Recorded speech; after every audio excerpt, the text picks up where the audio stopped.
What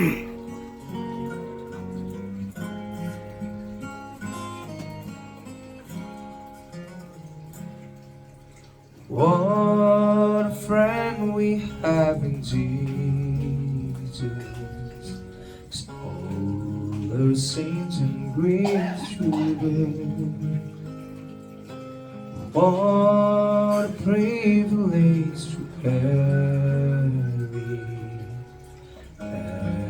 everything to God in prayer.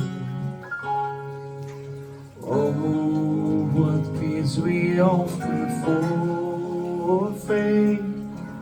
Oh, what needless pain we bear.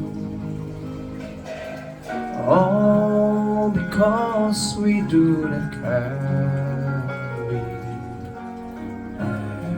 everything to God in prayer.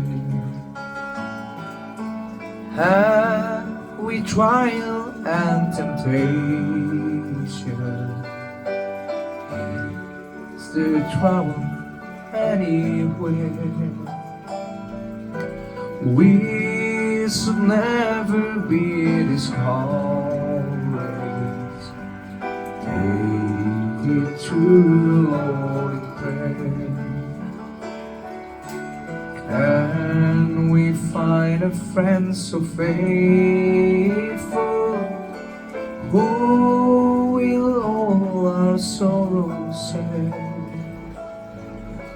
Jesus knows our every weakness. Take it to the Lord.